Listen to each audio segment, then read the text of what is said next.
State کے قیام کے لیے لفظ استعمال کیا استخلاف فی الارض. دو مین لفظ ہیں، میں آپ کو بتا دوں. یعنی جہاں یہ لفظ آئیں گے اس سے مراد اسلامک اسٹیٹ کا قیام ہے، اسلامک گورنمنٹ کا قیام ہے، اور اسلام کی پولیٹیکل اتھارٹی کو ایز اے سسٹم نافذ کرنے کا بیان ہے.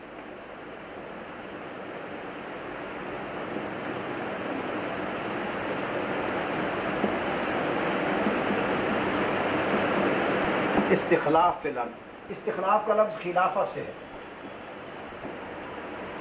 یہ خلافہ سے. اور دوسرا لفظ ملے گا قرآن مجید میں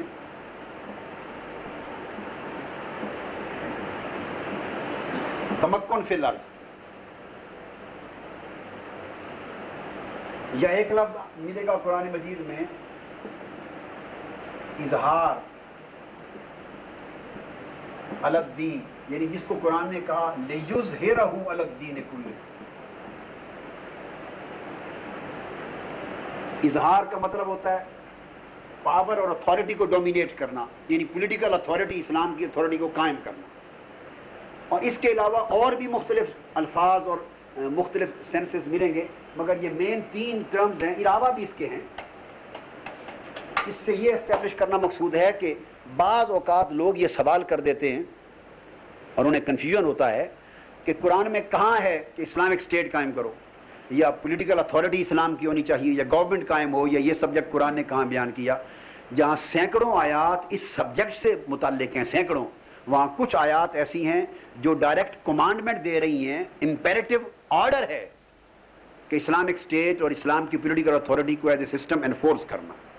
ان میں سے چند بڑی کلیئر اور ایکسپریسو ٹرمز میں نے بیان کی ہیں: اظہار، استخلاف اور تمکن. 3 لفظ لکھ لیں. اور ایک حدیث ہے، حضور علیہ السلام نے فرمایا لا اسلام الا بالجماعہ، لا جماعت الا بالامارہ، اور لا امیر الا بالسمع والطاعہ. سیدنا فاروق اعظم نے بھی یہ نیریٹ کیا. فرمایا گیا کہ اسلام کا وجود نہیں ہے اجتماعیت کے بغیر، اسلام کا کوئی وجود نہیں ہوگا بغیر اجتماعیت کے. اور اسی جگہ فرمایا اور اجتماعیت کا کوئی وجود نہیں ہے بغیر امارت، یعنی نظام حکومت قائم کرنے. امارت مینز گورنمنٹ اپوائنٹ کرنا، کوئی امیر ہو، ہیڈ آف دی اسٹیٹ ہو، اور ایک پورا سسٹم بنایا جائے. گویا امارت کے نظام کے بغیر اور امیر قائم کیے بغیر اجتماعیت کا وجود نہیں، اور اجتماعیت کے بغیر اسلام کا وجود نہیں، اور سمع و طاعت، اوبیڈینس کے بغیر امارت یعنی گورنمنٹ کا کوئی وجود نہیں. لا امیر الا بالسمع والطاعہ، یعنی یہ آیت ہے جس نے اسلام کی پولیٹیکل تھیوری دی ہے، پوری پولیٹیکل سائنس دے دی ہے، پوری پولیٹیکل تھیوری. یہ حدیث ہے حضور کی، یعنی ایک ہی فکرے میں 3 جز بیان کر دیے. میں نیچے سے چلتا ہوں، کنسپٹ ہوگا. فرمایا کہ اوبیڈینس کے بغیر there is no concept of government without obedience, and there is no concept of collectivity without establishment of a government, and there is no concept of Islam without establishment of collectivity, society. قرآن مجید یہ حدیث ہے جس میں حضور علیہ السلام نے پورا کا پورا تصور، اور بہت ساری احادیث ایسی ہیں جس میں حضور نے فرمایا کہ تمہارے اوپر فرض ہے کہ کوئی امیر یا خلیفہ مقرر کرو. اٹ مینز اسلامک اسٹیٹ اور اسلامک سوسائٹی اسٹیبلش کرو جس کا ہیڈ آف دی گورنمنٹ ہو اور اسلام کا نظام قائم کیا جائے. ایسی درجنوں احادیث بخاری مسلم میں موجود ہیں جہاں فرض قرار دیا گیا ہے. یہ فرائض میں سے. تو یہ تو تھا اس کا سگنیفیکینس یا اس کی نیسیسٹی کا ایسپیکٹ جو میں نے لیا. اب ہم لیتے ہیں اگلا، اس اسٹیٹ کا کانسیپٹ. جی میں جو ٹائم ہم زیادہ دے رہے ہیں اینڈ پر رکھ لیں تو بہتر ہوگا کہ اس میں اگر آپ شامل اس پر ایک سوال یہ ہے کہ جو آپ تصور ریاست دے رہے ہیں جی اس میں جغرافیائی حدیں جو ہیں وہ زیادہ اہم تصور کی گئی ہیں یا کنسیپچل؟ گزارش یہ ہے کہ یہ جغرافیائی حدوں کی ڈیولپمنٹ وقت کے ساتھ ہو گئی. ایک وقت آیا کہ اس وقت شروع میں جغرافیکل اسٹیٹس نہیں تھی، ٹیریٹوریل جورسڈکشن کا کنسیپٹ اتنا نہیں تھا، جہاں تک پھیلتی گئی. بعد ازاں اسٹیٹ ڈسنٹیگریٹ ہو گئیں تو خلافت اسلامیہ پوری عالمی تھی، عالمی کنسیپٹ تھا ایک وقت. یہ ساری چیزیں پریکٹیکل یعنی ایشو سے متعلق ہیں. اسلام ان میں سے کسی ایک پر بھی یس یا نو نہیں کرتا، یہ اوپن ہے. آج اگر اسٹیٹس ٹیریٹوریل بن گئی ہیں ایک عرصہ دراز سے اور جغرافیکل لمٹس بن گئی ہیں اور ان کی ٹیریٹوریل اتھارٹی اسٹیبلش ہو گئی ہے، الگ الگ گورنمنٹس، تو اسلام کے ہاں اس کی بھی نفی نہیں ہے، یہ بھی اوکے ہے، کیونکہ ایک خطے میں ایک اسلامک گورنمنٹ ہوگی۔ تو اس کو پلورلٹی، بعض لوگوں کو کنفیوژن ہوتا ہے، اور وہ یہ کم علمی کی بات چیزیں، بعض کہتے ہیں کہ پوری دنیا میں ایک خلیفہ یا اسلامی حکمران ہونا چاہیے، شاید یہ اسلام کی نیسیسٹی یا حدیثوں کا غلط استنباط ہے۔ یہ وہ بات حضور صلی اللہ علیہ وسلم نے مطلقاً یہ فرمایا، جہاں یہ آتا ہے نا کہ اگر ایک کے ہوتے ہوئے دوسرا کوئی شخص اپنی عمارت یا امامت یا خلافت کا اعلان کر دے تو اسے قتل کر دو، ایک کے ہوتے ہوئے دوسرا قتل کر دو۔ اب اس سے بعضوں نے غلط انفر کر لیا، بعض سکولرز نے، کہ اس سے مراد ہے شاید ساری دنیا میں ایک ہی خلیفۃ المسلمین ہوگا۔ یہ انفرنس رانگ ہے، مراد حضور علیہ السلام کے فرمان کا یہ نہیں تھا، مراد یہ تھا کہ جہاں بھی wherever Islamic state has been established and there is a خلیفہ اور head of the state اور the president اور کوئی بھی اسلام کا ایک امیر ہے، اس کے ہوتے ہوئے جب دوسرا اعلان کرتا ہے تو یہ بن جاتی ہے بغاوت، جیسے ہمارے کانسٹیٹیوشن میں ہائی ٹریزن کی بات آ جاتی۔ یہ دراصل حضور نے اس ریبیلین کو ختم کیا، یہ بغاوت ہوگی، اس باغی کو قتل کر دو کہ اس سے اسلام کی جو اتھارٹی ہے وہ ڈیوائیڈ ہو جائے گی۔ پلورلٹی کی اجازت نہیں ہے، پلورلٹی آف سوورنٹی کی۔ وہ کنسیپٹ کانسٹیٹیوشنل تھا، اس کو مس انٹرپریٹ کر دیا گیا، لہٰذا اگر ٹیریٹوریل بھی بن گئی تو دیر از نو ہارم ان دیٹ۔ اب میں آ رہا ہوں نیکسٹ کنسیپٹ آف ریاست اسٹیٹ کے بارے میں۔ اس تصور کو ہم واضح کرنا چاہیں گے اصولوں کے اعتبار سے کہ کانسٹیٹیوشنل فریم ورک کیا ہے،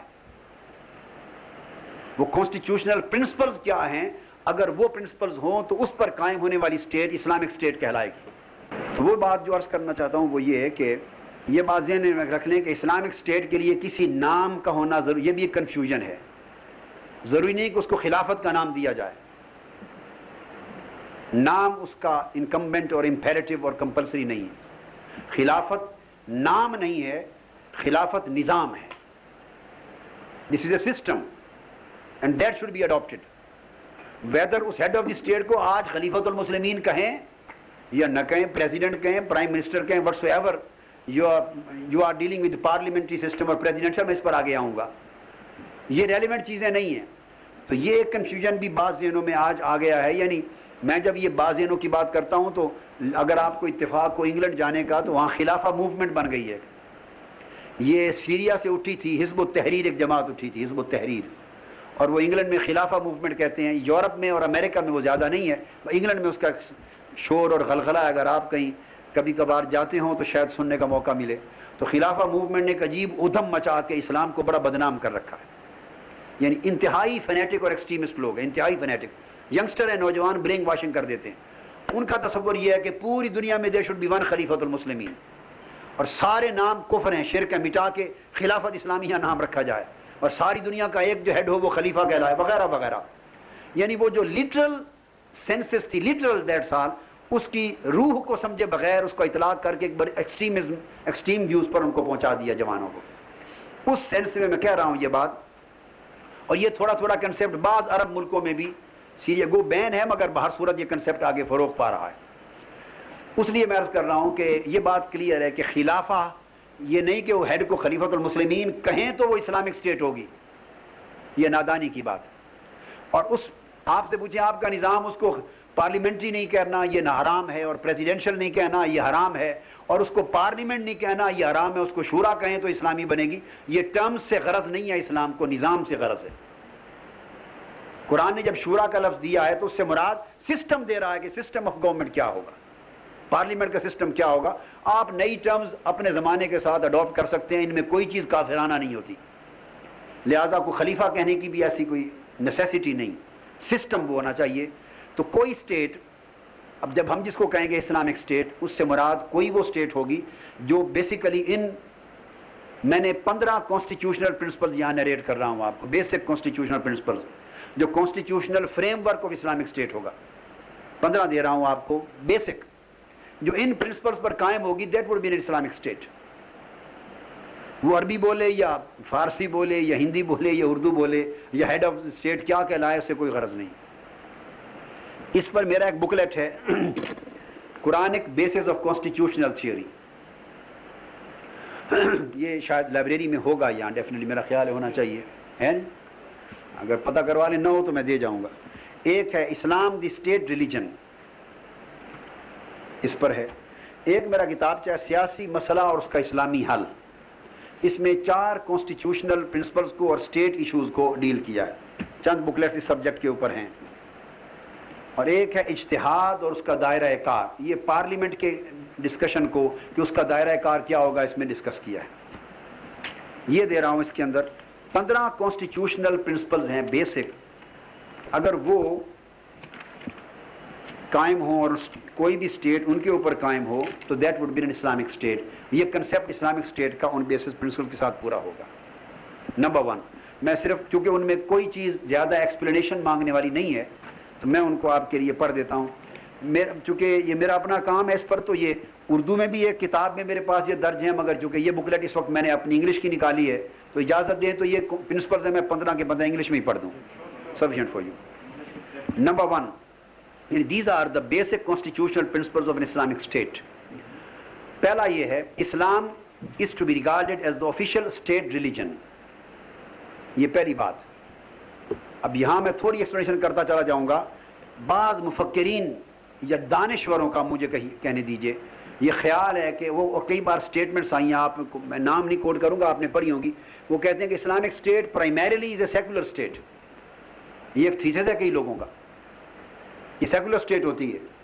یہ بنیادی یہ چیز ہی اس بنیادی تصور کے منافی ہے کہ جب اسٹیٹ ریلیجن اسلام ہو گیا اور ہم نے اپنے کانسٹیٹیوشن میں بھی ڈکلیئر کر لیا، اور ان الدین عند اللہ الاسلام، اور الیوم اکملت لکم دینکم واتممت علیکم نعمتی ورضیت لکم الاسلام دینا، اور وہ ساری پہلی آیتیں اور حدیثیں جو میں نے پہلے کوٹ کی جہاں اسلامک اسٹیٹ کے قائم کرنے کی انڈسپینسیبل نیسیسٹی بیان کی قرآن اور سنہ کی روشنی میں۔ جب یہ بیسک کنسیپٹ سامنے ہے تو اس کے بعد وہ اسٹیٹ جس کا ایک دین ہے، ایک نظریہ ہے جس پر قائم ہو رہی ہے، ایک آئیڈیل ہے اور آئیڈیالوجی ہے، how can it be a secular state? Secular state تو ہو نہیں سکتی، لہذا یہ آئیڈیولوجیکل اسٹیٹ ہے۔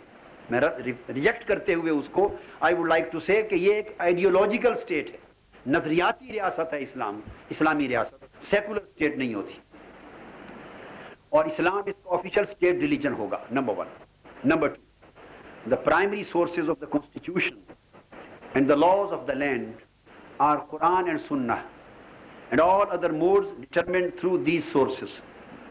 تو بیسک سورسز قرآن اور سنہ ہوں گے، یہاں سپریمیسی آف شریعہ آ جاتی،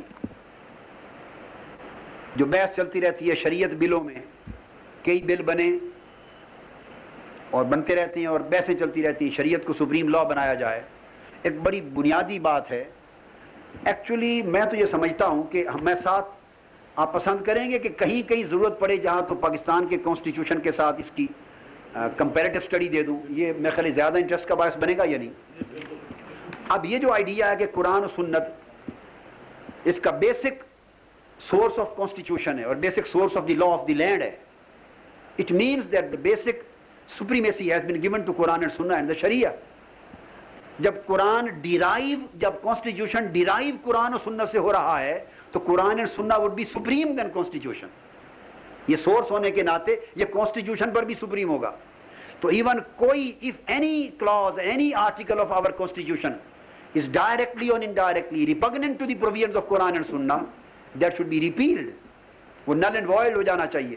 اب یہ وہ کنسپٹ ہے جو آپ کے ہمارے کانسٹیٹیوشن کے سب سے پہلے چیپٹر میں جو آج پریمبل کے طور پہ کانسٹیٹیوشن کا حصہ ہو چکا ہے، اس پریمبل میں یہ درج ہے۔ 2 آرٹیکلز پڑھنے والے ہیں، اس کے بعد یہ سمجھ میں آج تک بات نہیں آ سکی، ہمارا سراسر انحراف ہے۔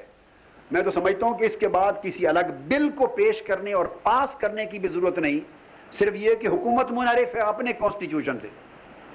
کانسٹیٹیوشن کا پہلا جملہ preamble, where as sovereignty over the entire universe belongs to Almighty Allah alone and the authority to be exercised by the people of Pakistan within the limits prescribed by him is a sacred trust۔ اس نے Islamic state کے concept کو، اب اس کے اندر ایک غلطی ہے وہ میں آگے چل کے مینشن کروں گا، یہ کانسٹیٹیوشنل غلطی ہے اس ڈرافٹ کے اندر، وہ میں اگلے ایک ٹاپک آ رہا ہے اس میں بیان کروں گا کنفیوژن کیا ہے، مگر اس کو ایک طرف رکھتے ہوئے اس نے اسٹیٹ کو سیکولر اسٹیٹ ہونے سے رد کر کے اس کو اسلامک اسٹیٹ ڈکلیئر کر دیا اور گورنمنٹ کی اور اسٹیٹ کی اتھارٹی کو لمیٹڈ کر دیا with in the prescribe limits by ہم. اور نیکسٹ اسی کے اندر جو آرٹیکل ہے that is where in the Muslims shall be enabled to order their lives in the individual and collective spheres in accordance with the teachings and requirements of Islam as set out in the Holy Quran and Sunnah. تو قرآن اور سنہ کی supremacy اور Islamic teachings اور انجنکشنز کی supremacy کہ یہ shall be enabled کہ گورنمنٹ اور اسٹیٹ کے سارے جو آرگنز ہیں وہ رسپانسبل ہیں کمپلسریلی، اور یہ مینڈیٹری پروویژن ہے shall be enabled کہ وہ بہر صورت انڈیویجولی اور کولیکٹیولی قرآن و سنت پر مبنی اسلامی نظام دیں گے، اسلامی نظام دینے کے پابند ہیں. تو آج تک جو نہیں ہو سکا وہ اسلام کی بات تو اوپر رہی، ہم اپنے کانسٹیٹیوشن سے بھی براہ راست منحرف ہیں. یہ دو، اور پھر بعد میں جو پارٹ 9 آیا، چیپٹر 9 جو اسلامک انجنکشنز کا، جس کی یہ پروویژن ہے اسی کانسٹیٹیوشن میں کہ anything, any law repugnant to the Sharia, repugnant to the laws of Quran and Sunnah would be repealed. کوئی لا قرآن اور سنت کے ساتھ جو ریپگننٹ ہوگا وہ نہیں بنایا جائے گا. یہ صرف ان 3 آرٹیکلز کو سامنے رکھ لیا جائے تو شریعہ اور قرآن و سنت کی سپریمیسی، ایبسلیوٹ سپریمیسی بالکل کلیئر ہو جاتی. اور اس کے بعد ہم جو کچھ کرتے ہیں اور جس دھندے پر جنگ جدال جاری رہتا ہے، اور حیرت کی بات ہے کہ ایک طرف کانسٹیٹیوشن یہ کہہ رہا ہے، دوسری طرف اس کانسٹیٹیوشنل فریم ورک کے اندر رہتے ہوئے ہم وہ سیاسی جنگ لڑتے ہیں اور بیانات ہوتے ہیں اور وہ دستور بنتے ہیں اور منشور بنتے ہیں اور جماعتیں وہ پروگرام پیش کرتی ہیں کہ جو واضح طور پر شریعت کو نیگیٹ کر رہے ہوتے ہیں، اور شریعت کا نفاذ ان کے دستور میں نہیں ہوتا، ان کے منشور میں نہیں ہوتا، اور کیٹیگوریکلی اس سے وہ اوائڈ کرتے ہیں. یعنی یہ ایک بہت بڑی ڈائیکوٹمی ہے جو ہمارے اپنے سیاسی کردار میں. Number 3, state policies and administrative rules should be positively in accord with the objectives of Sharia. Constitution کا سبجیکٹ آتا ہے state policies کا آگے اور administrative rules کا. یہ positively قرآن سنت اور شریعہ کی مطابقت میں ہونے چاہیے. قرآن مجید نے وہ جو بیان کیا نا، الذین مکناہم فی الارض، اگر زمین میں ہم ان کو تمکن اور اتھارٹی دیں اور اسلامک اسٹیٹ قائم ہو اور یہ گورنمنٹ قائم کریں تو پھر یہ نماز کا نظام قائم کریں گے، زکوٰۃ کا معاشی نظام قائم کریں گے، نماز کا روحانی نظام قائم کریں گے، نیک ایٹیکیٹس اسلامک ویلیوز کو فیلڈ میں پھیلائیں گے اور برائیوں کو اور اسلام کے حرام کو اور ایولز کو مٹائیں گے. یہ وہ بیسک لائن ہے. اور کچھ اور قرآن مجید کی 4 مقامات اور ہیں جن میں ظن الجاہلیہ، حکم الجاہلیہ، تبرج الجاہلیہ اور حمیت الجاہلیہ، 4 چیزوں کا ذکر آیا ہے. ان کو ایلیمینیٹ کیا جائے گا. وہ 4 اور یہ 4 8 کلاسز اگر قرآن کی مل جائیں تو یہ بیسک اسٹیٹ رولز اور پالیسیز بن جاتی کہ تمام رولز اور پالیسیز جو بنے گی اسٹیٹ کی وہ ان بیسک آبجیکٹیوز کو فلفل کرنے کے لیے بنے گی. اس میں ہماری ثقافت کی پالیسی، ہماری میڈیا کی پالیسی، ہمارے اخبارات کی پالیسی، ہماری ٹی وی کی پالیسی، یہ جو کچھ پاکستان میں ہو رہا ہے وہ ساری پالیسی ڈائریکٹ کنٹرڈکشن کر جاتی ہے قرآن سے. نمبر 4، دا اسٹیٹ، یہ یہاں بڑا امپورٹنٹ 3 کلاسز دے رہا ہوں میں، 3 articles. The state should believe in the ultimate sovereignty of God, of Allah. میں نے ایک لفظ استعمال کیا ultimate sovereignty. Number 5, it should also believe in the manifestative or representative sovereignty of the Holy Prophet Muhammad sallallahu alaihi wasallam. اس کو explain کروں گا میں. Number 2. Number 3 یعنی یہ نمبر 6 ہو جائے گا.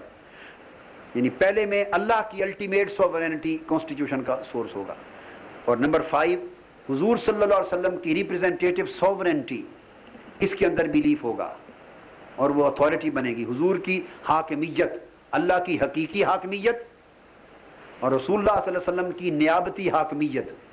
اور number 3 the government shall be a sacred trust and it should function as vicegerent to Holy Prophet Muhammad sallallahu alaihi wasallam. حکومت ایک امین ہوگا، امانت اس کے پاس ہوگی، سیکریٹ ٹرسٹ ہوگا، اور یہ نائب ہوگی یعنی خلافت کا فریضہ انجام دے گی، نائب حضور صلی اللہ علیہ وسلم کی نیابت ہوگی. گورنمنٹ نائب نبوت ہوگی. Government should be a sacred trust. یہ بکلیٹ ہے، آپ اس سے نوٹ کر لیجئے بعد میں. میں پہلے 15 پرنسپلز بیان کر دیتا ہوں، صرف بیان کر دیتا ہوں. اس کے اندر جو 2-3 چیزیں کنسیپٹ آف اسلامک اسٹیٹ میں امپورٹنٹ ہیں، ان میں ایک اقتدار اعلیٰ کا تصور ہے. اقتدار اعلیٰ، کنسیپٹ آف سوورنٹی، اس کو بعد میں الگ لوں گا، اس وقت صرف لکھا رہا ہوں. تو گورنمنٹ کی جو پوزیشن ہے وہ سیکرڈ ٹرسٹ کی ہوگی as vicegerency. Number 7، the government should be chosen and representative. اس میں مارشل لا بھی گیا، اور اس میں آمریت بھی گئی، اس میں شہنشاہیت بھی گئی، اور اس میں سارا کچھ گیا. یہ چوزن ہوگی گورنمنٹ اور ریپرزینٹیٹو ہوگی. یہ اسلامک اسٹیٹ کے کنسیپٹ کی ایک بنیادی اصول ہے کانسٹیٹیوشنل پرنسپل میں. 8واں، دی گورنمنٹ شوڈ، یہ ہے، تھوڑی وضاحت کر دیجیے چوز کون کرے گا. میں نے عرض کیا کہ یہ میں اس وقت صرف 15 کانسٹیٹیوشنل پرنسپلز لکھا رہا ہوں. یہ جو چند ایک سبجیکٹس ہیں نا، کانسیپٹ آف سوورنٹی اور چوز کون کرے گا اور کون چوز، یعنی کچھ سبجیکٹ ہیں جن کو الگ میں نے لیا ہوا ہے. اس وقت میں صرف ایک ٹاپک کے تحت کہ وہ کانسٹیٹیوشنل فریم ورک کیا ہے جس میں اسلامک اسٹیٹ وجود میں آتی، وہ لکھا رہا ہوں. اور یہ چونکہ ان اٹ سیلف ذرا کلیئر ہے، اس لیے ان کی وضاحت اتنی نہیں چاہیے، میں کنسیپٹ الگ دوں گا. The government should function on consultative lines established through the institution of shura. وہ انسٹیٹیوشن آف شورا کو پارلیمنٹ کہتے ہیں. کنسلٹیٹو لائن یعنی مشاورت کی بنیاد پہ. Number 9، the fundamental rights of both Muslims and non-Muslim citizens should be guaranteed by the state. Fundamental human rights کی گارنٹی ہوگی، جس میں وہ نہیں ہے وہ اسلامک اسٹیٹ نہیں. Number 10، the judiciary should be invested with supreme and independent powers. Judiciary supreme power رکھے گی. یہ میں نے کتاب، یہ موجودہ جسٹس سجاد علی شاہ صاحب اور گورنمنٹ کی جو تازہ جنگ چل رہی ہے یا سپریم کورٹ کی، یہ اس زمانے میں نہیں لکھی، اس پرسپیکٹو میں نہیں لکھی. میری یہ کتاب جو میں اس وقت جس سے میں کوٹ کر رہا ہوں، اس کا پہلا ایڈیشن 1985 میں چھپا تھا. 1985 میں چھپا تھا فرسٹ ایڈیشن اسلامک اسٹیٹ میں. جی پیش گوئی نہیں کی، ایک بنیادی کانسیپٹ ہے جو بتایا تھا کہ جوڈیشری اسلامک اسٹیٹ میں سپریم ہوتی اور ایگزیکٹو جیسے عوام کے سامنے جواب دہ ہے ویسے جوڈیشری کے سامنے بھی جواب دہ، ہیڈ آف دی اسٹیٹ. اور یہاں اس پوائنٹ کو نوٹ کر لیں، بڑا انٹرسٹنگ پوائنٹ ہے. یہاں میں آپ کو بتاؤں، یہ جو آج بحث ہے یہ پرانے زمانے کے فقہا میں بھی بحث چھڑی تھی. اور ہمارے بڑے اکابر ایک عالم دین ہیں، میں ان سے معذرت کے ساتھ یہ بات کہوں گا، یہ پاکستان کے بہت بڑے نامور عالم دین ہیں اور علماء کونسل کے مرکزی صدر ہیں، ان سے معذرت کے ساتھ یہ ایک پوائنٹ تھا جہاں سے علماء کرام نے میرے ساتھ ایک اختلاف کا، وہ پہلا اختلاف تھا جہاں سے ایک یعنی یہ ایک فضا شروع ہوئی. وہ یہی نقطہ تھا جوڈیشری کی انڈیپینڈنس اور سپریمیسی کا. اس میں حناف کی فقہ میں ہمارے ہاں ایک موقف مختلف ہے اور شوافع، مالکی اور حنابلہ کا موقف مختلف ہے. فقہ کی بعض کتابوں میں ایک عبارت آئی ہے، وہ کہتے ہیں کہ جو امام ہوگا، یہ اینشنٹ کلاسیکل لا میں تھا، 4 چیزیں ایسی ہیں، بعض چیزیں مثلا حدود، اگر کسی کو قتل کر دے، اگر کوئی سرقہ وغیرہ چوری کر لے یا ایسا کوئی جرم ہو جائے جو واجب الحد ہو، اور اس طرح کے کچھ اور واجب الحد گناہ، اگر وہ اس سے صادر ہو جائیں تو امام یعنی ہیڈ آف دی اسٹیٹ پر یا خلیفہ پر حد جاری نہیں ہوگی، اس پر حد جاری نہیں ہوگی. یہ کنفیوژن کریٹ ہوا اس عبارت سے، اور یہ ہماری حنفی کتابوں میں آیا ہے. باقی 3 فقہی مذاہب کا موقف اس سے مختلف ہے، وہ کہتے ہیں حد امام پر یعنی ہیڈ آف دی اسٹیٹ پر بھی جاری ہوگی. جامع نعیمیہ میں لیکچر دے رہا تھا، اس زمانے میں 80s کی بات ہے، قاضی کلاس تھی، تو کچھ علماء نے یہ سبق پڑھایا، انہوں نے موقف یہ بیان کر دیا. حنفی لوگ موسٹلی حنفی تھے. بعد میں گیا اسلامک جورسپروڈنس کی میری کلاس تھی، تو ایک بحث چھڑ گئی تھی وہاں، علماء بھی تھے، وکلاء بھی تھے، 2 طبقے تھے. تو میں آیا تو کہنے کہ جی آج اپنا سبجیکٹ چھوڑیے، آج اس نقطے پر بیان کریں کہ یہ کیا بات ہے، آپ کا موقف کیا ہے. میں نے کہا حد جاری ہوگی. انہوں نے کہا فقہ کی کتابوں میں ہے. میں نے کہا میں ان عبارات کو نہیں مانتا، یہ غلطی سے اس میں درج ہو گئی ہیں، اور یہ امام ابو حنیفہ کی ذاتی رائے نہیں ہے، یہ غلطی سے منسوب ہو گئی ہے. موقف صحیح وہی ہے جو باقی 3 فقہی مذاہب میں ہے، اور اصل امام اعظم کا بھی وہی موقف تھا، مگر نیریٹ نہیں ہوا، آگے کوٹ نہیں ہوا. جاری ہوگی. دلیل وہ انہوں نے دی تھی کہ امام ہیڈ ہوتا ہے اور جوڈیشری تو ماتحت ہوتی ہے. یہ تسامح ہوا ان سے کہ جوڈیشری تو ایگزیکٹو کے یعنی گورنمنٹ کے انڈر ہے، تو حد جاری کرنا گورنمنٹ کا رائٹ ہے. یہ ایک عجیب سے منطقی بحث میں الجھ گئے، اور اس کی پریکٹیکل ریلیونس میرے نزدیک نہیں تھی. تو چونکہ ہیڈ آف دی اسٹیٹ تو سپریم ہے اتھارٹی، عدالت اس کے انڈر ہے، تو حد تو امام نے جاری کرنی تھی یا امام کے بہاف پہ جاری ہونی تھی، تو وہ سپریم ہے. جب اس کے اگینسٹ فیصلہ کون دے گا اور کون حد جاری کرنے کا حکم دے گا؟ چونکہ وہ تو supreme authority of the land ہے. لہٰذا اس کا حل یہ دیا کہ یہ حد امام پر سے یعنی ہو جائے گی، ریپیل ہو جائے گی، سسپینڈ ہو جائے گی. اس پر میں نے موقف یہ دیا کہ پہلی بات تو یہ عبارت غلط ہوئی. نمبر 2، امام supreme authority of the land نہیں ہوتا، supreme authority of the land judiciary ہوتی. ایون اگر ہیڈ آف دی اسٹیٹ کا کیس آئے گا تو judiciary being the supreme authority of the land, وہ ہیڈ آف دی اسٹیٹ اور خلیفہ پر بھی حد جاری کرنے کی اتھارٹی رکھے گی. یہ وہ بنیادی نقطہ تھا. خیر آگے بحث چلیے، میں نے آگے سوالات کے سیشن میں اگر کوئی دلچسپی آپ کو اس سبجیکٹ سے ہوگی تو آگے بیان کریں گے اس کا. ہاں جی، تو judiciary would be supreme authority of the land. 11، the executive should be completely answerable to the people. 12، legislature, the parliament should perform only the function of ijma and collective ijtihad. Number 13, the state should provide guarantee of complete rule of law without any prerogative to any particular class. کوئی prerogative نہیں ہوں گے اور privileged class نہیں ہوگی. یہ کہ ہمارے ہاں کانسٹیٹیوشن میں ہمارے ہاں بھی prerogative ہیں، برٹش کانسٹیٹیوشن کی طرح وہاں کنگ اور کراؤن کو prerogative ہے. ہمارے ہاں پریزیڈنٹ کو، گورنرز کو اور ہیڈ آف دی اسٹیٹ اور پروونسوں کو پریروگیٹیوز حاصل ہیں، وہ عدالت میں طلب نہیں ہو سکتے. یہ ان اسلامک ہے ہمارے کانسٹیٹیوشن کی یہ پروویژن. سید علی شیر خدا طلب ہو سکتے ہیں ایز خلیفۃ المسلمین، پریروگیٹیوز نہیں ہیں. Number 14، it should also guarantee balance between rights and duties in all sections of life. میں اس کی ڈیٹیل میں صرف ایک جملہ پڑھ دیا. نمبر 14 کہ رائٹس اور ڈیوٹیز میں بیلنس وضع کیا جائے گا، اس کا نام جسٹس ہے. Number 15, the state should further guarantee the implementation of politico-legal and socio-economic system of Islam. State guarantee کرے گی، اس کے تمام جو تینوں بڑے آرگنز ہیں یہ گارنٹی کریں گے کہ اسلام کا politico-legal and socio-economic system would be enforced, positively enforced, and promotion of the cause of its ideological predominance in the world. یہ 15 بیسک کانسٹیٹیوشنل پرنسپلز ہیں جو اس میں بیان کیے. اور آیت کا ریفرنس نوٹ کر لیں. 2 آیتیں اکٹھی قرآن مجید میں آئی ہیں. یہ اسلامک کانسیپٹ آف اسٹیٹ اور اسلامک کانسٹیٹیوشنل پرنسپلز کی اور اسلامک کانسٹیٹیوشنل تھیوری، یعنی Islamic state theory, theory of state, concept of state, constitutional principles of Islamic state یا اسلام، یہ جتنا بھی سبجیکٹ بیسک ہے اس کے اوپر یہ 2 آیتیں اکٹھی جو قرآن مجید میں آئی ہیں which I am going to refer to، یہ سب سے بڑا بنیادی اور بیسک مواد ہے. ہر چند کے اس کے بعد 100 کے قریب اور آیات اس سے بھی زیادہ ہوں گی جو اس سبجیکٹ کو ایلیبوریٹ کرتی ہیں، مگر یہ بیسک مٹیریل ہے. یہ سورہ نساء کی آیتیں ہیں. ان اللہ یأمرکم ان تؤدوا الامانات الی اہلھا. یہ سورہ نساء غالباً آیت نمبر 49 اور 60 ہوگا، پروبیبلی چیک کر لیں گے ہم. 59 اور 60 میرا خیال ہے یہ آیت نمبر ہے. اللہ تعالیٰ تمہیں حکم دیتا ہے کہ تم امانتیں ان کے اہل لوگوں کے سپرد کرو. اس میں آپ کے سوال کا جواب میں نے دیا ہے کہ who would choose public، عاقل اور بالغ سٹیزن چوز کریں گے. وہ پھر یعنی اگلے کویسچن میں ہم لے لیں گے. By their vote. وَإِذَا حَكَمْتُمْ بَيْنَ النَّاسِ أَن تَحْكُمُوا بِالْعَدْلِ ان اللہ نعم یعظکم بہ ان اللہ کان سمیعا بصیرا. پہلی آیت.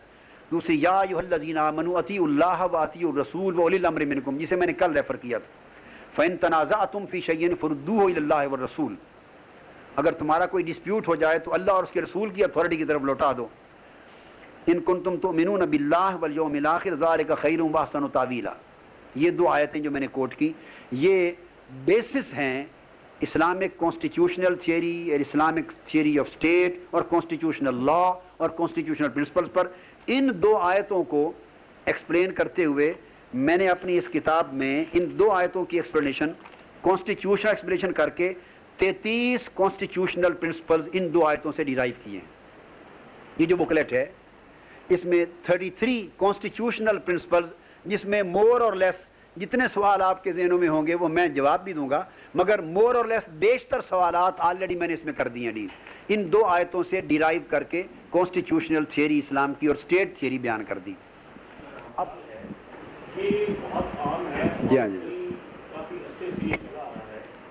اگر یہ غلط عام ہے جی اس کے رد کرنے کے لیے بہت کتابیں لکھی گئی ہیں اس کے اوپر، بڑا رد ہے، بڑا مواد ہے، لیکن میں عرض کروں کہ اس کے پیچھے غلطی کم اور تعصبات زیادہ ہیں.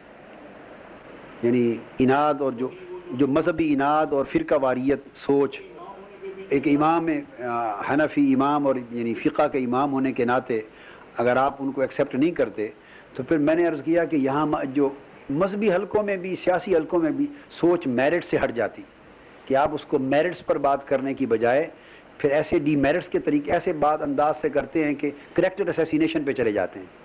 یہ کریکٹر اسیسینیشن جیسے پولیٹکس میں ہوتی ہے ویسے مذہبی حلقے بھی کرتے ہیں. کوئی کم نہیں ہے کسی کے پیچھے، بڑی بدقسمتی ہے، مورل ویلیوز نہیں ہے. تو تہمت لگانا، تو میں ابھی چائے پہ بات کر رہا تھا کہ ایکچولی کسی کو صحیح جاننے کا ایک ہی صحیح سورس ہے کہ اس سے براہ راست ملا جائے، اس کو براہ راست پڑھا جائے، اس کو براہ راست سنا جائے. دیٹس آج کوئی آدمی کسی کی پشت پیچھے خیر کی بات نہیں کرتا. یہ بدقسمت حسد ہے، اناد ہے، کم ظرفی ہے بس. اور یہ میری دانش میں مذہبی حلقوں میں، سیاسی حلقوں سے بہت زیادہ ہے. May be 10 times more than political people. اتنا زیادہ حسد پایا جاتا ہے.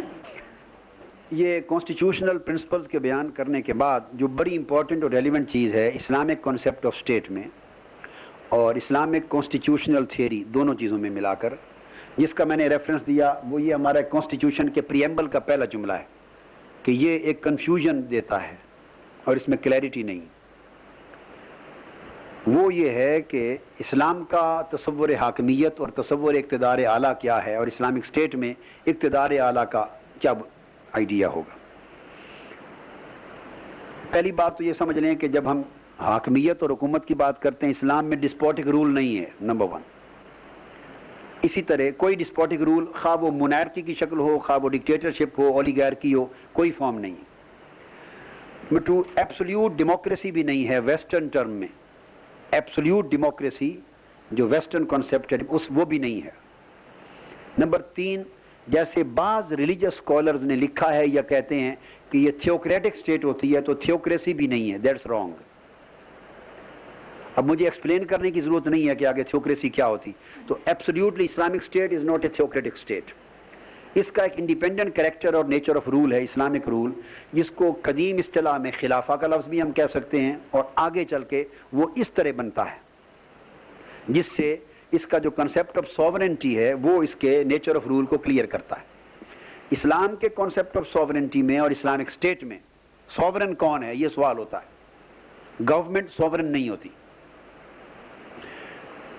لہٰذا وہ جو پولیٹیکل سائنس کے اندر جو سوورنٹی کے لیے جو تعریفیں ویسٹرن اسکالرز نے کی ہیں، وہ میں نے بہت ساری ڈیفینیشنز میرے کتابچے میں آپ اس ڈسکشن کو پائیں گے، وہ اپلائی نہیں ہو جاتی، وہ اپلائی نہیں ہوتی. گورنمنٹ ہماری سوورن نہیں ہے اس سینس میں. سوورنٹی کے 3 جز ہیں اسلامک کانسیپٹ آف سوورنٹی کے، 3 ایلیمنٹس پر مشتمل ہے. الٹیمیٹ اینڈ ریئل سوورنٹی دوسرا جز ہے اس کی ریپرزینٹیٹو اینڈ مینیفیسٹیٹو سوورنٹی. الٹیمیٹ اور ریئل کو کہیں گے جیسے حقیقی اقتدار اعلیٰ یا حقیقی حاکمیت. ریپرزینٹیٹو یا manifestative sovereignty that can be known to be the demonstrative sovereignty, that is political sovereignty, legislative sovereignty. یہ سارے ٹرمز بن سکتی ہیں. یہ نیابتی حاکمیت، نیابتی حاکمیت. اور تیسرا ہے trust of vicegerency, trust of vicegerency یا خلافہ. اب ان کو عربی میں اگر ہم ٹرمز دیں تو الٹیمیٹ سوورنٹی مینز الوہیت، یہ اللہ میں ویسٹ کرتی ہے. Real and ultimate sovereignty vest in Almighty اللہ، یہ الوہیت ہو گئی. تو اسلام کا اقتدار اعلیٰ اور حاکمیت کا تصور گویا 3 اجزاء کا مجموعہ ہے. الوہیت، مینیفیسٹیٹو سوورنٹی، نیابتی حاکمیت. یہ درجہ رسالت کو حاصل ہے. رسول نیابتی معنی میں ریپرزینٹیٹیولی حاکم اور مقتدر اعلیٰ ہوتا ہے. یہ بڑا امپورٹنٹ ہے. یہ کنفیوژن تھا جس وجہ سے میں نے اپنی بہن سے معذرت کر لی کہ میں یہ دو کنسیپٹ ضرور کلیئر کرنا چاہوں گا. مجھے علم ہے کہ یہ آپ جو کچھ بھی پڑھ لیں گے سوائے اوریجنل سورسز کے کہ جو آپ نہیں پڑھ سکتے عربک, ہر جگہ کنفیوژن ملے گا, اور بڑی کم کوئی اکا دکا کوئی کتاب ملے گی جو آپ کو ان دو چیزوں کے اوپر صحیح راہ پر ڈال دے. بڑے بڑے نامور کتابیں اور آتھرز کی کتابیں یہاں کنفیوز کر دیتی, اور کانسٹیٹیوشن اسی کنفیوژن کا ایک نمونہ ہے. نیابتی حاکمیت اور نیابتی اقتدار اعلیٰ یہ حضور نبی اکرم صلی اللہ علیہ وسلم کا قیامت تک امت کے لیے حضور علیہ السلام کی حیثیت بطور نبی, اللہ کے نائب اور امت کے مقتدر اعلیٰ کی حیثیت, حاکم کی حیثیت اللہ کی نیابت میں. اور تیسرا درجہ ٹرسٹ آف وائس جیرنسی, یہ گورنمنٹ کا ہوتا ہے جو اسلامک گورنمنٹ ہوتی ہے, الیکٹڈ, یہ چوزن اور ریپرزنٹیٹیوز کی, اس کو خلافت کہتے ہیں. اور خلافت کا معنی یہ وائس جیرنٹ ٹو ہولی پروفٹ ہے, ناٹ وائس جیرنٹ ٹو اللہ. یہ دوسرا کنفیوژن ہے. آپ بہت سی کتابیں جو اسلامی اسٹیٹ پر, اسلامی ریاست کے تصور پر آپ دیکھیں گے تو اس میں آپ اسلامی حکومت کو اور شورا کو اللہ کا خلیفہ یا اللہ کی خلافت پائیں گے لکھا ہوا. یہ میئر کنفیوژن ہے اور ایک مسکنسیپشن ہے. اللہ کا خلیفہ اور اللہ کا نائب اللہ کا رسول ہوتا ہے, اور امت ہیڈ آف دی اسٹیٹ یہ رسول کا خلیفہ اور نائب ہوتا ہے, خلیفۃ اللہ نہیں ہوتا. یہ بڑی بنیادی بات ہے. یہ دو کنفیوژن جس کو میں دور کرنا چاہتا تھا. ہمارے ہاں کانسیپٹ آف سوورنٹی کیا ہے وہ یہ. اب میں اس جملے کو پھر پڑھتا ہوں, پریمبل کا پہلا جملہ. انہوں نے رسالت کے مقام کو نیابتی حاکمیت کے درجے سے درمیان سے نکال دیا, حذف کر دیا ہے, اور یہ تھیوکریٹک کانسیپٹ بن گیا ہے, تھیوکریٹک پاپائیت بن گئی. اب دیکھیں, where as sovereignty over the entire universe belongs to Almighty Allah alone, کہ ساری کائنات پر صرف اللہ کی حاکمیت ہے, یہ itself confusing statement ہے. ریزن یہ کہ حاکمیت کی پھر دو قسمیں ہیں, ایک تکوینی حاکمیت اور ایک تشریعی حاکمیت. یہ بڑا امپورٹنٹ ہے.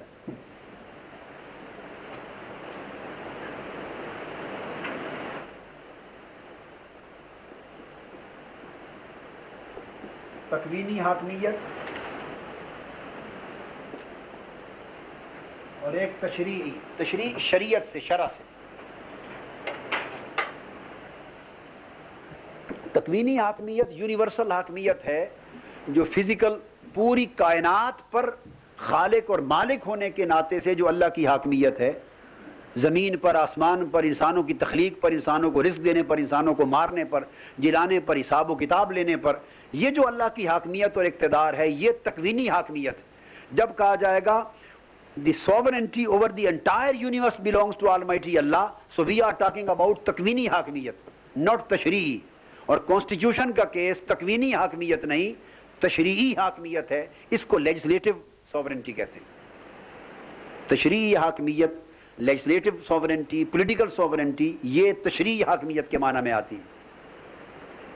اب یہ جو تشریعی حاکمیت ہے یہ صرف اللہ کی نہیں, ریئل اور الٹیمیٹ سینس میں اللہ کی ہے. And we would have said here کہ real and ultimate sovereignty belongs to Almighty Allah, and which is representatively or manifestatively demonstrated by His Prophet Muhammad sallallahu alaihi wasallam, جو کہ نیابتی سطح پر وہ حاکمیت اس کے پیغمبر رسول آخر الزماں حضرت محمد مصطفیٰ صلی اللہ علیہ وسلم کے ذریعے ڈیمونسٹریٹ ہوتی ہے.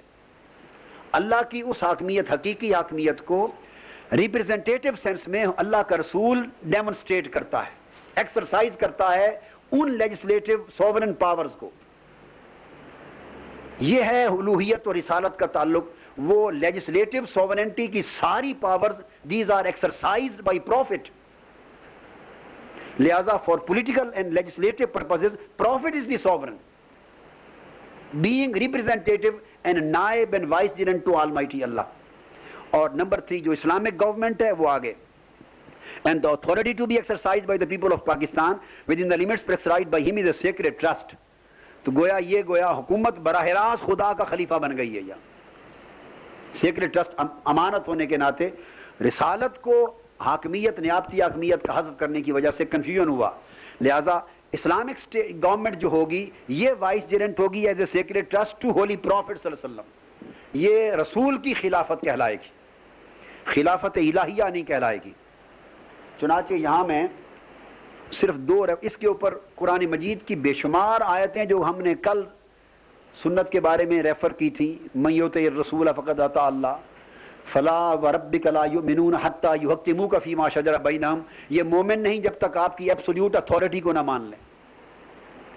اور اس طرح کی درجنوں آیات, 100 کے قریب آیات ایسی ہیں جو آپ اس میری کتاب مقدمہ سیرت الرسول میں دیکھیں گے. یہ مقدمہ سیرت الرسول, میں عرض کیا کہ یہ امپورٹنٹ کتاب میں سے لینے کے قابل, اس میں آپ پڑھیں گے. ان آیات کو ایک طرف رکھتے ہوئے میں 2 پریکٹیکل سگنیفیکنس کی چیزیں بیان کرنا چاہتا ہوں. یہ جو حاکمیت ہے, اللہ اور رسول کی اکٹھا ذکر کیا جاتا تھا حضور علیہ السلام کے آفیشیل کانسٹیٹیوشنل یا گورنمنٹل ڈاکومنٹس میں اور خلافت راشدہ کے سرکاری فرامین میں. حاکمیت میں خدا اور رسول کا جوائنٹلی ذکر ہوتا تھا. ہم نے اس کو نکال کر سنت کو اپنے مقام سے گرا دیا, حدیث اور سنت کی جو انڈسپینسبلٹی تھی اس کو نیچے گرا دیا. چنانچہ یہ کتاب ہے ڈاکٹر حمید اللہ جو ہیں, جن کا ذکر شاید کسی ہمارے پہلے یا دوسرے لیکچر میں ہوا تھا, پیرس والے, اب وہ امریکہ چلے گئے, علالت میں ہیں. انہوں نے ایک کتاب مرتب کی ہے مجموعۃ الوثائق السیاسیہ. اس میں کوئی انہوں نے 350 سے زائد آفیشیل ڈاکومنٹس مینشن کیے ہیں, لکھے ہیں, سرکاری دستاویزات اور فرامین اور آفیشیل ڈاکومنٹس جو حضور علیہ السلام نے جاری فرمائے یا خلفائے راشدین نے جاری فرمائے, being head of the state. یہ اوریجنل ہے اور اس کا ترجمہ بھی سیاسی وثیقہ جات کے نام سے چھپا ہوا. اس میں یہ جو میں ریفرنس اب دے رہا ہوں مختلف کتابوں کے ریفرنسز ہیں, احادیث کی کتابوں کے, سیرت کی کتابوں کے, مگر انہوں نے ان ساروں کو چن کر کوڈیفائی کر دیا.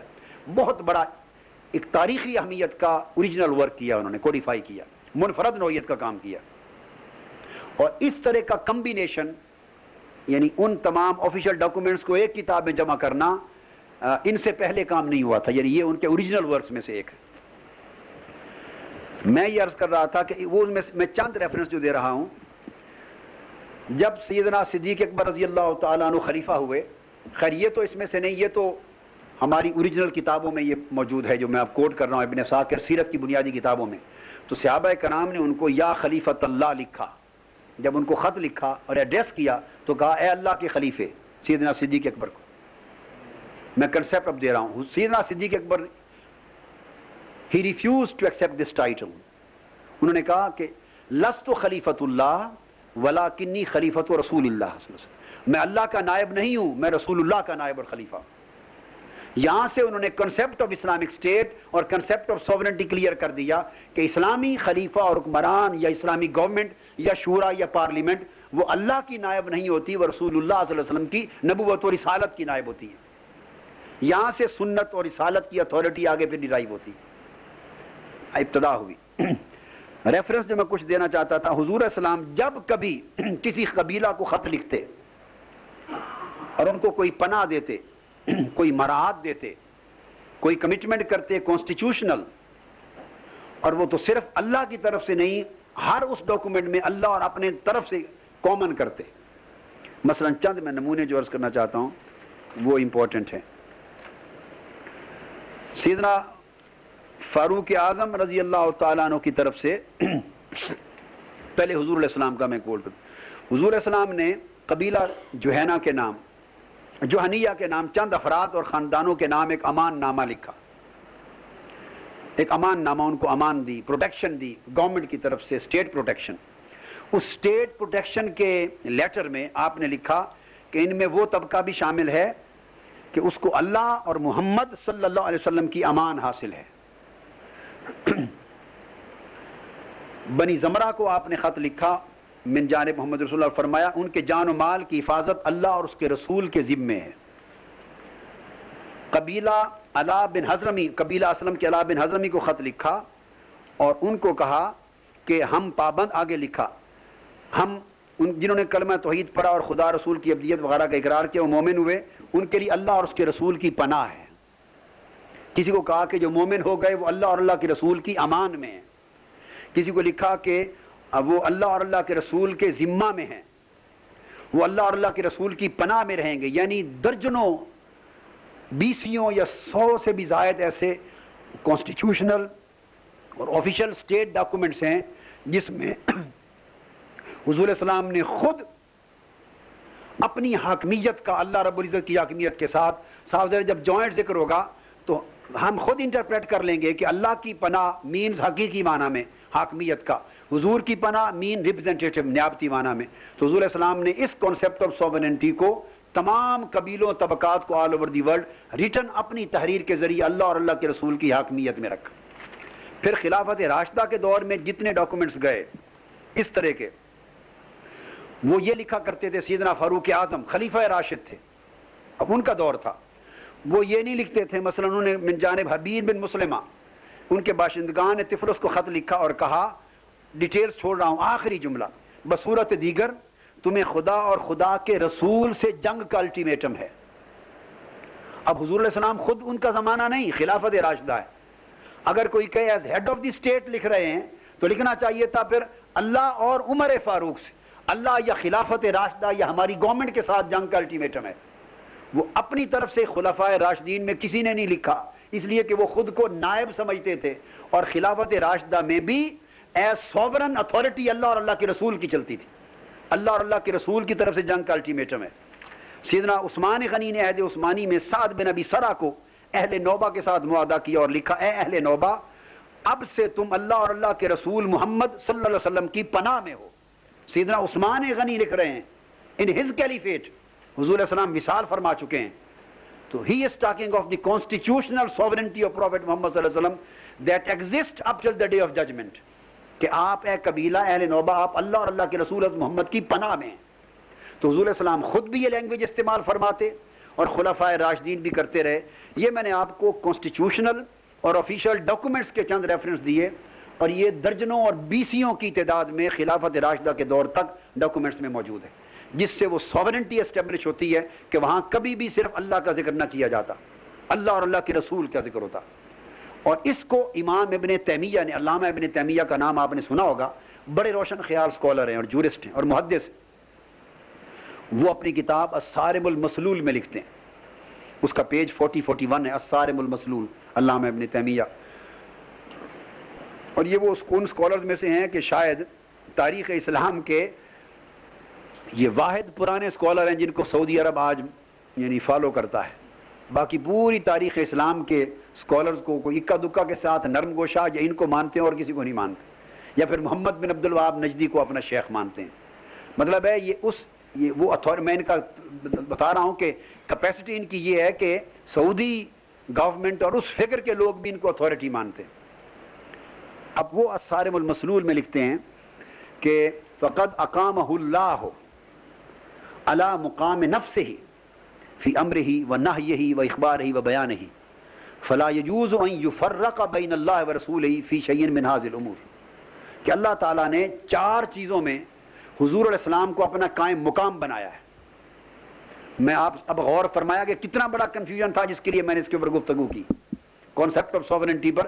آج غلط فہمی یا کم علمی کی وجہ سے ہم اس کو شرک تصور کر رہے ہیں، اور یہ اصل تصور ہے قرآن و سنت کا جس پر تحریری شہادتیں حضور علیہ السلام کی اور خلفائے راشدین کی اور ائمہ کی ہیں. ہم اس کو شرک تصور کر رہے ہیں. انہوں نے لکھا ہے کہ اللہ تعالیٰ نے 4 چیزوں میں حضور علیہ السلام کو اپنا قائم مقام، علی مقام نفسی، اپنے مقام، اپنی ذات کے مقام پر قائم کیا ہے. امر میں یعنی کمانڈمنٹ میں، ونہیہ پروہیبیشن میں. اگر رسول کسی چیز کا امر دے دیں تو that would be absolutely known to be the commandment of Almighty Allah, whether it was revealed in Holy Quran or not. Prohibition میں اگر رسول کسی چیز سے منع فرما دیں، whether that prohibition was communicated through Holy Quran or not, that would be directly considered to be the prohibition from Almighty Allah.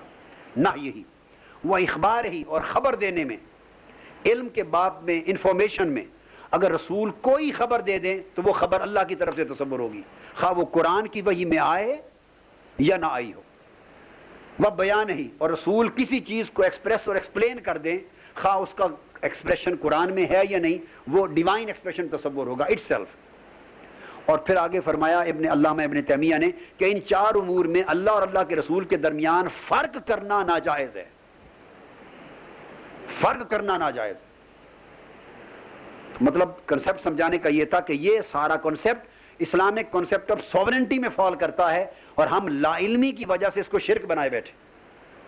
اگر اس تصور کو لیں تو ہم اس نے یعنی ہم نے خلط مس ایپلیکیشن کر دی۔ ایک تو یہ تھا ہمارے اسلامک کنسپٹ آف اسٹیٹ اور کانسٹیٹیوشنل تھیوری کے اندر سوورنٹی کا تصور، اور ایک پوائنٹ جو آخری میں وہ اگر آپ چاہیں تو میں اس کو بیان کر دیتا ہوں، چاہیں تو آپ کے سوال کے لیے صرف ایک ریفرنس دے دیتا ہوں۔ یہ بکلیٹ ہے سیاسی مسئلہ اور اس کا اسلامی حل، چھوٹا سا بکلیٹ، اس میں 4 مسائل کو میں نے اسلامک اتھارٹیز کے ذریعے ڈسکس کیا ہے۔ ایک کہ اسلامی اسٹیٹ میں سیاسی جماعتوں کا وجود میں آنا جائز ہے یا نہیں۔ آپ کو یاد ہے ایک دور میں بڑی بحث چھڑی تھی، تو پولیٹیکل پارٹیز وجود میں آ سکتی ہیں یا نہیں۔ جنرل ضیاء صاحب کو یہ تصور دیا گیا تھا، بعض حلقوں نے دیا کہ آپ ان کو بین کر دیں کہ ان کی ایگزسٹنس ہی غیر اسلامی ہے، تو تھوڑا سا وہ اس طرف چلنے لگے تھے، چل پڑے۔ ایک یہ سوال تھا۔ دوسرا انتخابات کا تصور کہ الیکشن گورنمنٹ کا وہ چوزن ریپرزنٹیٹو کیسے ہوں گے، ان کو الیکٹ کون کرے گا یا کوئی سلیکٹ کرے گا، وہ کس طرح کانسٹیٹیوٹ ہوگی گورنمنٹ، الیکشن کا تصور کیا ہوگا، اور الیکشن ووٹ دینے کا رائٹ کس کو حاصل ہوگا، اور اس کی کنڈیشنز کیا ہیں، اور کینڈیڈیٹس کی کنڈیشنز کیا ہیں۔ یہ دوسرا کویسچن ہے جن کو میں نے اتھارٹیز کے ساتھ ڈسکس کیا ہے۔ تیسرا وہ میں نے ساتھ ہی بیان کر دیا کہ ووٹرز اور امیدوار کینڈیڈیٹ دونوں کی کنڈیشنز کیا ہونی چاہیے، کوالیفیکیشنز کیا ہیں۔ اور چوتھا نظام حکومت کی تشکیل اسلامک اسٹیٹ میں وہ کیسے ہوگی اور اس کا سٹرکچر کیا ہوگا۔ نظام حکومت جو خلفائے راشدین کے پورے دور سے اسٹیبلش ہوتا ہے، یہ بات ذہن میں رکھ لیں۔ چند چیزیں میں صرف 5 منٹ میں کلیئر کر کے ختم کر دیتا ہوں کہ پریزیڈینشل فارم آف گورنمنٹ اسلام میں منع نہیں ہے، اب میں صرف ہائی لائٹس دوں گا۔ پارلیمنٹری فارم آف گورنمنٹ اسلام میں منع نہیں ہے۔ یہ ایک جہالت کی بحث چھڑ جاتی ہے کہ اسلام کا نظام حکومت پریزیڈینشل ہے یا parliamentary. Islam has nothing to do with these formats, دونوں اسلامک ہو سکتے ہیں، دونوں ان اسلامک ہو سکتے ہیں، ڈیپینڈ کرتا ہے اس کانسٹیٹیوشنل پرنسپل پہ کہ اسٹیٹ کن بنیادوں پر چل رہی ہے۔ Number 2 unitary form of government ہو یا فیڈرل فارم آف گورنمنٹ ہو، یہ سارے کے سارے ایکسیپٹیبل ہیں، کوئی پرابلم نہیں ہے۔ الگ صوبے ہوں یا سارا ایک وحدانی ایک اکائی ہو جائے، یہ اسلامی نظام حکومت یا تصور ریاست سے متصادم نہیں۔ نیکسٹ لیجسلیچر، پارلیمنٹ، جو ریکارڈ ملتا ہے، پابندی نہیں ہے مگر ریکارڈ یہ ملتا ہے خلافت راشدہ کے پورے دور اور رسول اسلام کی حدیث سے، اور کنز الامال حدیث کی کتاب کے چیپٹرز ہیں اس کے اوپر کافی، کہ بائی کیمرل لیجسلیچر ہوتی تھی جیسی ہماری ہے آج، ایک نیشنل اسمبلی اور ایک سینٹ، یا امریکہ میں جس کو آپ ہاؤس آف لارڈز اس کو سینٹ اور کانگریس کا نام دیتے ہیں، سینٹ اور ہاؤس آف ریپرزنٹیٹیوز کہتے ہیں۔ انگلینڈ میں آپ اس کو ہاؤس آف لارڈز اور ہاؤس آف کامنس کا نام دیتے ہیں، یہ مختلف نام ہے، ہم اس کو نیشنل اسمبلی سینٹ کہتے ہیں۔ یہ بائی کیمرل لیجسلیچر، پارلیمنٹ، یہ خلافت راشدہ کے دور سے یہی تصور ملتا ہے۔ میری کتابوں میں ان چیزوں میں آپ ریفرنس دیکھیں گے، خلفائے راشدین کے ہاں کچھ صحابہ کرام جو اسپیشلسٹ تھے، ایکسپرٹ تھے، ٹیکنوکریٹس تھے، وہ ہاؤس آف لارڈز کہیے یا سینٹ کہیے، تو سینٹ اسلامک اسٹیٹ میں اور اسلامک تصور حکومت اور اسٹیٹ میں سینٹ جو یا اسپیشل ہاؤس ہے وہ ٹیکنوکریٹس اور اسپیشلسٹ اور ایکسپرٹس پر مبنی ہوتا ہے، وہ کامن لوگوں کے نمائندے نہیں ہوتے۔ تو وہ صحابہ کرام جو بڑے بڑے ایکسپرٹ اور ٹاپ کے اہل علم، اہل الرائے اور ایکسپرٹ تصور ہوتے تھے، چوٹی کے اکابر، ان کو نامزد کیا جاتا تھا، اور نامزدگی کے کئی طریقے ہو سکتے ہیں، خواہ گورنمنٹ کرے، خواہ مختلف ڈپارٹمنٹس اور مختلف چینل سے ہو کے آئیں، there can be so many ways, کوئی پابندی نہیں، مگر وہ سلیکٹ ہوتے تھے یا نومینیٹ کیے جاتے تھے، اسپیسیفکلی نومینیٹ ہوتے فار دی سینٹ، یا اس کو شورائے خاص کہا جاتا، شورائے خاص۔ تو باقی مہاجرین و انصار کے بہت سے صحابہ، کامن اکابرین صحابہ، وہ شورائے عام میں ہوتے تھے، شورائے عام کے ممبر۔ تو ایک شورائے خاص ہوتی، ایک شورائے عام ہوتی۔ بالعموم معاملات اسلامک اسٹیٹ کے اندر کیلیفیٹ میں شورائے خاص کے مشورے سے طے ہوتے، بعض بڑے بڑے پالیسی میٹرز پوری پارلیمنٹ میں جو شورائے عام کو جو کمبائنڈ دونوں ہاؤسز کی پارلیمنٹ ہو جاتی ہے اس کو ریفر ہو جاتے. اور ایک تیسرا ہاؤس وہ بھی تھا کہ کبھی کبھی ایسے ایشو آتے کہ ریفرینڈم ہوتا پوری پبلک کا, تو ریفرینڈم سارے سٹیزن سے لینا یہ بھی خلیفیٹ پیریڈ میں اسلامک اسٹیٹ کا حصہ تھا, تو بعض ایشوز پر ریفرینڈم بھی کرایا گیا. تو تینوں طریقے رائج تھے اور یہ اسلامک اسٹیٹ کے بیسکس تھے. آخری بات الیکشن کی کہ گورنمنٹ کس طرح وجود میں آتی. میں 3 ریفرنسز دے دیتا ہوں, اس سے یہ واضح ہو جاتا ہے کہ یہ سارے طریقے ان میں سے جو بھی پرپسز کو اکارڈنگلی ہمارے social, political, constitutional, economic requirements کو فلفل کرے وہ اسلامک ہے. سیدنا صدیق اکبر کا طریقہ, سیدنا فاروق اعظم کا, سیدنا عثمان غنی کا, سیدنا علی شیر خدا کا, 4 طریقے اور چاروں تھوڑے تھوڑے ڈیفرنٹ ہیں. اٹ مینس کہ چاروں اتھارٹی ہیں اسلامک اسٹیٹ میں for the appointment of Islamic government یا پارلیمنٹ کے بنانے میں, یہ ہیڈ آف دی اسٹیٹ کی اپوائنٹمنٹ میں. سیدنا صدیق اکبر there was a nomination in assembly. ثقیفہ بنو ساعدہ اسمبلی پلیس تھی, اسمبلی تھی, ان کی نومینیشن اور مقابلے میں امیدوار پٹ ہوا انصار کی طرف سے عبیدہ بن الجراح. So it was a contest between 2 candidates, سیدنا صدیق اکبر, سیدنا عبیدہ بن الجراح. There was a debate in that ثقیفہ بنو ساعدہ اسمبلی میں, اور الٹیمیٹلی withdrawal ہوا عبیدہ بن الجراح کا, اور یونانیمسلی اپروول ملی حضرت صدیق اکبر کی کینڈیڈیچر کو. یہ ساری ڈیبیٹ اسمبلی کے اندر ہوئی جو ایگزسٹ کرتی تھی parliament. Then the case was referred to the public. تو 33,000 افراد کامن پبلک نے بیعت عام کی. It was general vote. تو جنرل ووٹ نے, پبلک کے جنرل ووٹ نے اس کو سپورٹ کیا. So then he was appointed as خلیفہ. یہ تھا پہلا اپوائنٹمنٹ اور الیکشن کا طریقہ. اس کی جو بھی ماڈرن فارمیٹ آج بن سکے, اور یہ ماڈرن ہی ہے, میں نے آپ کو ماڈرن ٹرمز میں بتا دیا ہے, یہ اسلامک ہوگی. Then comes the case of سیدنا فاروق اعظم رضی اللہ عنہ. He was primarily nominated by ex-going president, ex-going Khalifa. He nominated him in مجلس خاص, in Senate. یا cabinet, you can say cabinet, 6 افراد پر مشتمل کیبنٹ تھی. اس میں ان کو مجلس خاص میں نومینیٹ کیا, ان کے ہاں ڈسکشن اور ڈیبیٹ ہوئی, اور ultimately the issue was resolved, اور they gave their unanimous consent in favor of سیدنا عمر فاروق, and then the case was referred to assembly and the public. تو کامن ووٹ کے ساتھ وہ خلیفہ مقرر ہوئے. تو یعنی اسپیشل ہاؤس میں بھی نومینیشن اور سینکشن ہو سکتی ہے, اور جنرل ہاؤس اسمبلی میں بھی ہو سکتی ہے. 2 طریقے آ گئے, مگر ultimately it gets the consent of the public through procedure of the general vote. تیسرا طریقہ, that was the appointment of سیدنا عثمان غنی's government. یہ بڑا ہائیلی پارلیمنٹری تھا, highly parliamentary. First of all سیدنا عثمان غنی کا کیس مجلس خاص کیبنٹ میں, it was referred to the cabinet. سیدنا فاروق اعظم نے ایک کیبنٹ اپوائنٹ کی, and nobody was appointed. پہلے 2 میں there is a nomination. سیدنا عثمان غنی کے زمانے میں for his appointment there was no nomination at all. ان کو نومینیٹ نہیں کیا گیا, جسٹ مجلس خاص کو کہہ دیا گیا, اتھارٹی دی کہ آپ کسی کو چنیں. So there were 2 names, 2 candidates. سیدنا عثمان غنی کا ایک نام کسی نے پرپوز کیا اور سیکنڈ کیا, کسی نے حضرت علی شیر خدا کا نام پرپوز کیا اور سیکنڈ کیا. So 2 نیم سامنے آ گئے. Then there was a discussion. اس ڈسکشن میں 6 کا ہاؤس تھا, ایکول ووٹ ہو گئے. There was a equal division of votes, 3 ادھر 3 ادھر. اس کے بعد بڑا پارلیمنٹری سٹیپ اٹھا. اس وقت مدینہ کی اسلامک پارلیمنٹ 50 ممبرز پہ مشتمل تھی. یہ جو میں ریفرنس دے رہا ہوں یہ اب 50 ممبرز آف پارلیمنٹ کا, اس کا بہت ساری جدید دور میں لکھی گئی کتابوں میں ذکر نہیں ملتا. بہت سارے اسکالرز کی نظر سے یہ پروویژن اوجل رہ گئی ہے. میں نے اس کے پورے ریفرنسز دیے ہیں, پورے ریفرنسز دیے ہیں اتھارٹیز کے ساتھ, پرانے طبقات ابن سعد اور کتابوں سے لے کر, کہ 50 ممبرز کی پارلیمنٹ تھی. Then the case was referred to the Medina Parliament, Parliament of Islamic State of Medina. It was discussed there. وہاں بھی اتفاق سے یہ ایکول ووٹ میں تقسیم ہو گیا. 25 ایک طرف, 25 ایک طرف, اور میجورٹی نہ مل سکی on either way. جب میجورٹی ووٹ نہ ہوا اور ایکول ڈویژن ہو گئی, then حضرت عبد الرحمن بن عوف, he was appointed as chief election commissioner. میں آپ کو تمام اینشنٹ کلاسیکل لٹریچر کی گفتگو ریفرنسز جدید زبان میں کنورٹ کر کے دے رہا ہوں تاکہ آپ کا گیپ ختم ہو جائے سوچ میں. تو عبد الرحمن بن عوف was appointed as chief election commissioner. چنانچہ حضرت عبد الرحمن عوف نے for 3 days He holds general elections in the state. انتخاب عام ہوا, جنرل الیکشنز ہوئے, اس دور کی جو رواج اور رسم تھا اس کے مطابق. تو طبقات ابن سعد اور تمام کتابوں میں آتا ہے کہ 3 دن انہوں نے چل پھر کے ایک ایک فرد سے 1000 افراد سے ووٹ لیا.